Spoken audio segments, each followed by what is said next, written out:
HighBridge, a division of Recorded Books, presents A Craftsman's Legacy, Why Working with Our Hands Gives Us Meaning, by Eric Gorges and John Sternfeld.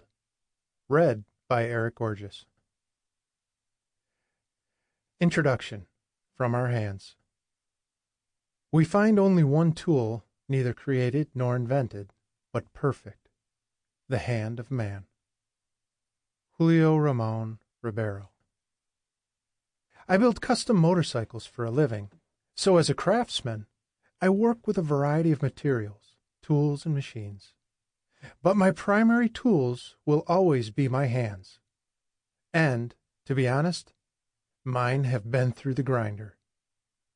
Any dreams of becoming a famous hand model have burned to the ground. My thumb is currently an alarming shade of black, smashed from having 2 pounds of metal dead dropped on it. My hands bleed all the time. Their skin is rough and cracked like a dirt road, and there's a gnarly scar across my right index knuckle. I have scars on my hands that go back years, injuries whose sources have been lost to my memory. I think of them all as badges of honor. My hands are beat up from use. Hands tell a story, so it seems fitting then that when we greet someone, we shake hands. It's personal and intimate. It allows us to identify ourselves to each other and exchange information. For craftsmen, especially, our hands are often the extension of our desires and our vision. They are how we create, repair, and make an impact on the world. It's why the idea of something being handmade is special. As mass production makes everything transitional and disposable, the personal object becomes even more valuable. I think about my grandparents going to buy furniture 70 years ago. Back then, it would have been a big decision, an event. They would have likely bought one piece of furniture at a time. A table, a dresser, a sofa. And that piece would be built to last, maybe for 50 years. They assumed their grandchildren would sit on that sofa one day. Nowadays, because of convenience, we're often buying things from a picture on the internet. Our connection to the object is virtual, really an illusion. I believe we need to be able to touch something to truly know it. Ordinarily, the first thing I like to do before I buy furniture is the shake test. It's an automatic thing, literally shaking the object. I get a look at the piece, a feel for the joinery, a sense of how it is all assembled. I want to know if it'll last or if I'm going to be back in the store next year. Some months back, I found myself on a Saturday afternoon staring at a few boxes. My girlfriend and I had recently broken up, and I had moved out and needed furniture. I worked with my hands for a living, and I produce and host a show about the value of working with our hands, where I meet other people who work with their hands. But time and money were tight, so I did what most people do. I logged onto the computer and picked out my new sofa online. Though I'd eventually want furniture that would last, I needed something right away that would fit my current life situation. I had a short timeline and nowhere to sit. A few days later, 3 different boxes showed up at my front door. I was looking at them with my daughter, trying to figure out what was in there. Was this my sofa? Split into 3 boxes? In one box was the couch's bottom. We unzipped it to find all the cushions packed inside, and then the other pieces which were to be bolted together. That couch served a purpose, but it was never going to last long enough to be passed down to my daughter. In the 21st century, we've become passive figures in the larger churning machine, further removed from how things are made, how they work, the people who made them, and how all the dots connect. As we've become distant from the rest of the world, we have become more and more distant from each other. In some ways, we've become distant from ourselves. That's why I'm on a mission to celebrate craftsmanship. This book features craftsmen, their work, and their way of life. Craftsmen were once the backbone of our country, but they have been pushed to the margins, just like the things they make. However, they are resilient. On a craftsman's legacy, craftsmen invite me into their homes and shops, and I try what they do myself, right there in front of the camera. It's been wonderful to see the recent resurgence of handmade items, and I'm optimistic that will continue to expand the appreciation of and interest in craftsmanship. But we can all learn and be inspired through the spirit of craftsmen and their work, whether or not we make things ourselves. The lessons discussed here are universal.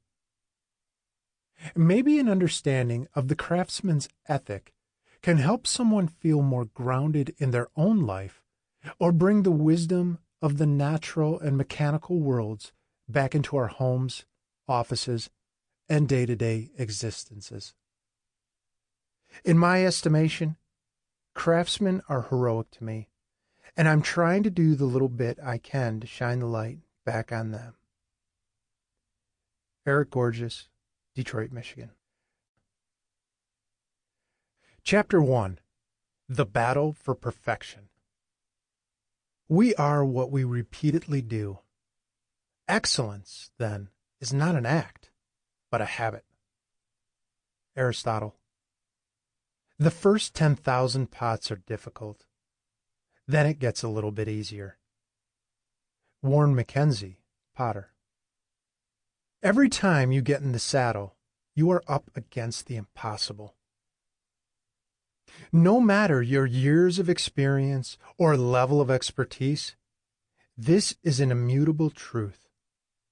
There's probably nothing more necessary in craftsmanship than accepting this fact. In the introduction to every episode of A Craftsman's Legacy, I say that the craftsman battles for perfection. I use that word consciously because it is a battle. It's a messy and valiant struggle that each one of us is bound to lose. In accepting imperfection, I am in good company, joining a long tradition that is practiced in cultures around the world. A Japanese aesthetic called wabi-sabi embraces the imperfection. And in Zen Buddhist tea ceremonies, the pots and cups have intentional irregularities in them. Orthodox Jews insist on putting a flaw in every house they construct as a reminder of their lost holy temple. The Navajo traditionally insert mistakes in their rugs because that's where the soul moves in and out of the rug. Islamic culture does the same thing with Persian rugs as a testament to the fact that only God can make perfection. Human beings simply cannot create perfection with our hands. We can make things eye-perfect, but measurements will never lie. An object made by hand will have that human stamp on it, and that's what gives a piece its soul. Rather than turn away from this reality, various cultures have decided to lean into this fact. None of this means I've thrown in the towel. I still chase perfection in my work every day, trying to get as close as I can. But my history is littered with countless items I've destroyed in a vain effort to make them flawless. In my office at Voodoo Choppers, my motorcycle shop, I still have the first ever motorcycle fuel tank I made, or rather, tried to make. I spent so much time finishing the side in an effort to get it exactly right, that I chewed right through the metal. All of that extra effort was ignoring the obvious. It was never good enough to begin with. I thought if I pushed enough through failure, I'd come out the other end with a fuel tank. What I ended up with was a hole. So I enlarged the gap and shaped it into an oval, and today it sits in my office holding brochures. It's a good reminder of the impossibility of perfection. I was younger then, and I didn't yet know what I know now. To win the war, you have to accept loss in the battle. At some point, you stop learning from a piece, and you are just going through the motions. The trick is in knowing when it's time to walk away from it. At first, it's hard to get there because you have to overcome your pride. But with age and experience, we start to let go of those unobtainable visions for our work and ourselves. It's a tension all craftsmen deal with. Like knife maker Tim Zawada said to me, "I haven't made a perfect one yet." That "yet" sums up the contradiction. He knows he can't, but he's still holding on to an inkling of hope. It's the chase that motivates us, though I don't think anyone thinks they're going to catch that car. Craftsmen live and work at the mercy of these contradicting ideas. Serving the past and the future, possessing confidence and humility, honoring the simple and the complex, having control and submitting to the mystery. It's the raw heaviness of work, like wailing on metal with hammers and stoking coal into the fire. It's churning machines and noise and sparks. But it's also inches and details. It's dexterity and delicacy. It's persistence. Working your tail off on something day and night, and then just letting it be. You've got to start losing interest in a piece as soon as it's done. Woodturner Alan Holler told me.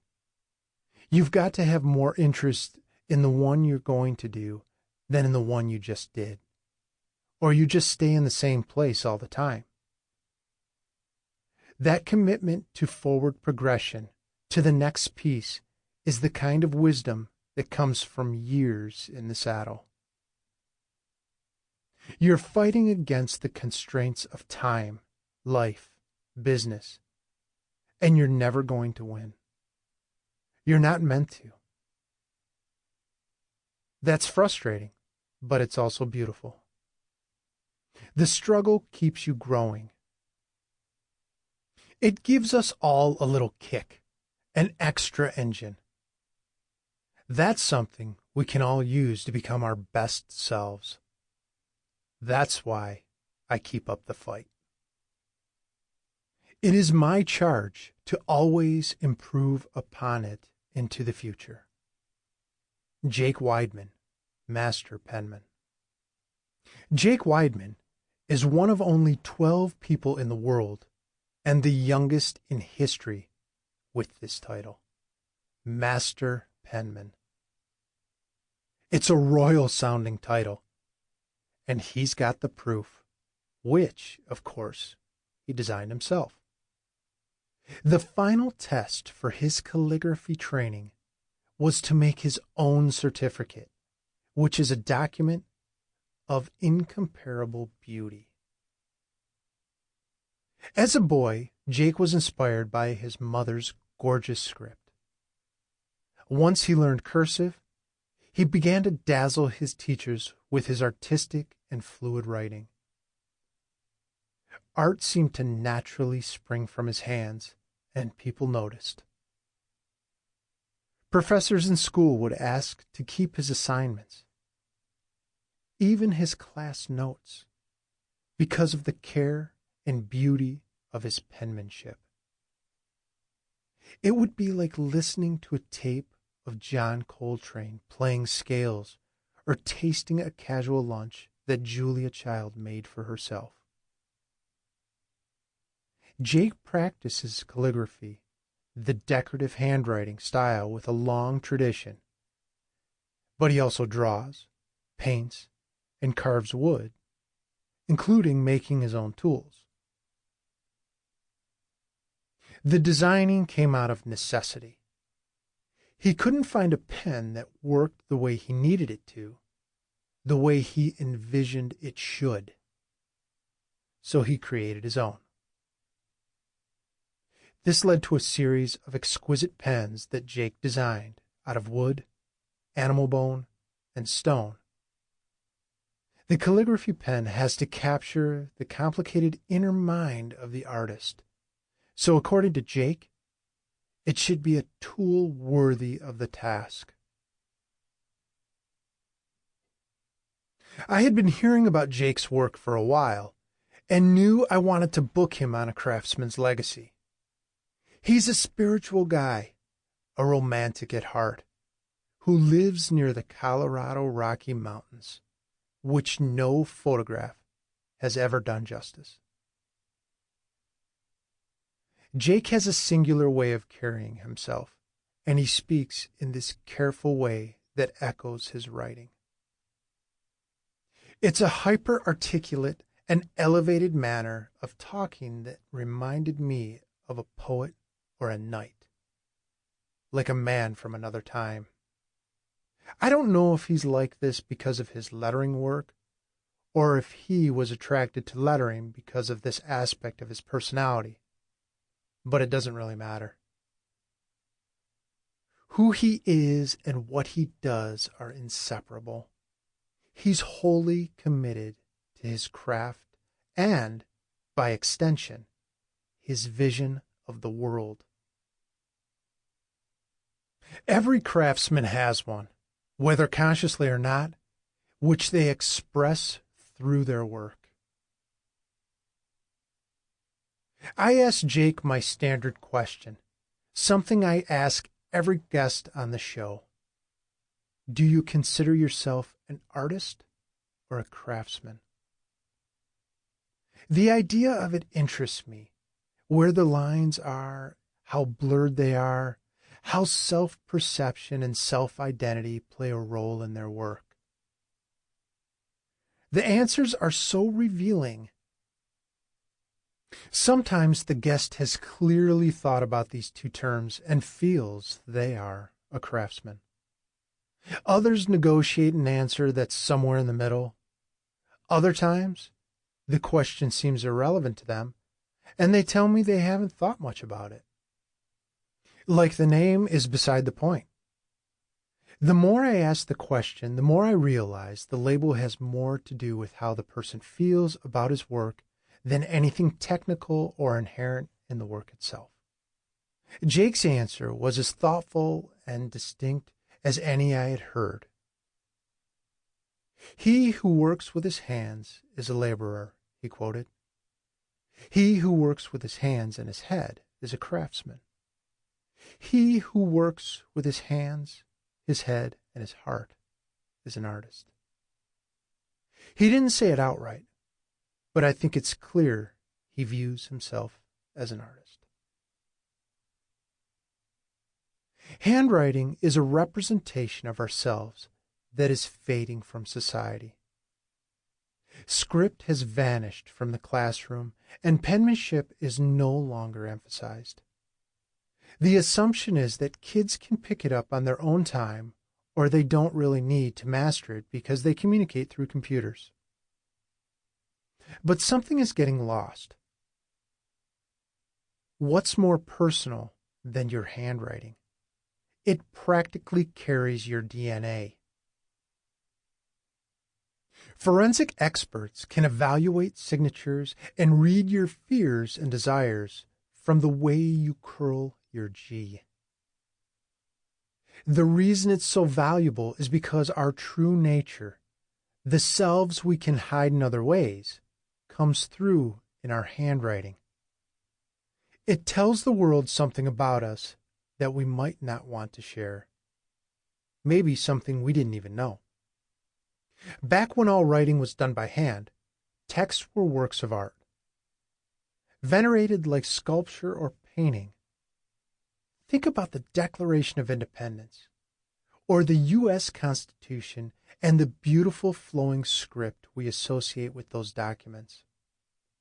When we look at them today, we can still picture Thomas Jefferson and James Madison sitting down, dipping a pen into an inkwell, and bringing their words to life.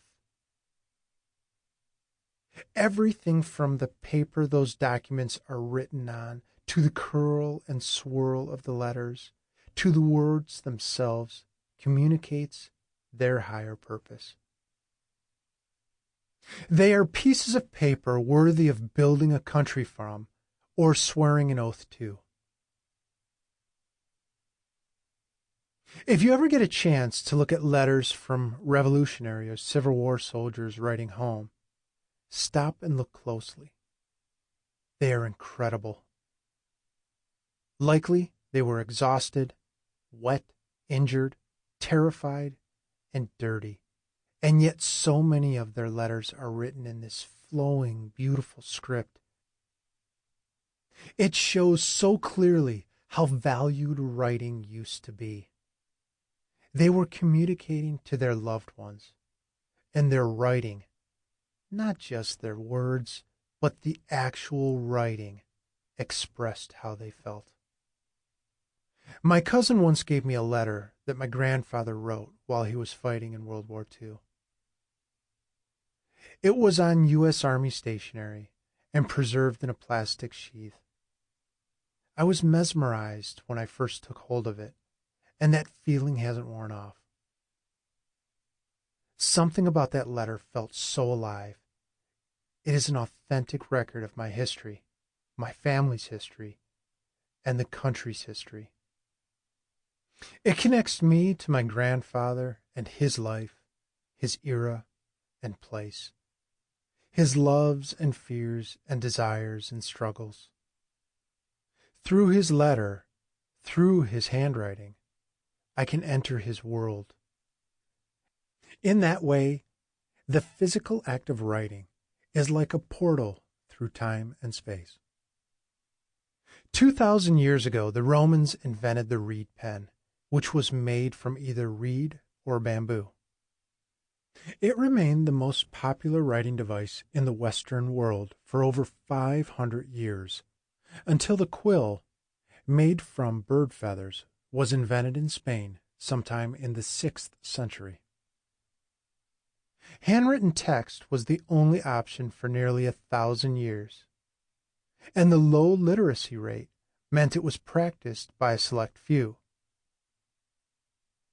That was the status quo until Germany's Johannes Gutenberg invented the printing press with movable type around 1440, which prompted the spread of books and reading. With the increasing mechanization of writing, along with the rising of the fountain pen in the 18th century, which didn't require dipping, the craft of lettering and calligraphy fell into decline. English translator William Morris resurrected the calligraphy arts during the arts and crafts movement of the late 19th century, which itself was a reaction to the industrialization of modern life. Morris obsessively studied medieval and Renaissance texts to learn various writing styles. The modern calligraphy tradition, which Jake Weidman proudly helps to carry on, extends down from there. Calligraphy, a combining of two Greek words, one for beautiful and one for writing. Both preserves an individual's personal writing style and elevates it to an art form. Ironically, or maybe fittingly, it was a calligraphy class that Steve Jobs took in college that gave him the idea of giving Apple computers beautiful typography. He wanted to bring that real-world aesthetic to the zeros and ones of the computer. Even executing a simple letter in calligraphy takes patience and skill. Jake uses a dip or nib pen with an exquisite wood or bone holder that he has to continually dip into an ink reservoir on his desk. The nib at the end of the pen is split into two tines, like a fork, which collect the ink. When you are writing, you are applying pressure, which causes the tines to spread, and it is this spreading that creates different line styles and thicknesses. Learning to master how much pressure to apply, the direction of the pen and nib, and how much ink gets used are just a few of the factors that make calligraphy challenging. Calligraphy is closer to painting than common writing in that subtle movements heavily impact the final product. Unlike regular writing, the amount of pressure applied from pen to paper varies. For instance, downward strokes require a harder press than upward ones. One of the strokes Jake taught me was like a wave or a snake. It is known as the universal line of beauty, a term coined by painter and critic William Hogarth in the 18th century. It appears in nature and art with high frequency, and the name itself strikes me so grand, it captures the artist's higher purpose and the interconnectedness of living things, how there's a shared ethos across all of them. Spending time with someone like Jake is enough to make you believe that society's current emphasis on being well-rounded is misguided. He is committed to doing the single task well, and he's a great advertisement for it. He is centered and passionate and extraordinarily talented.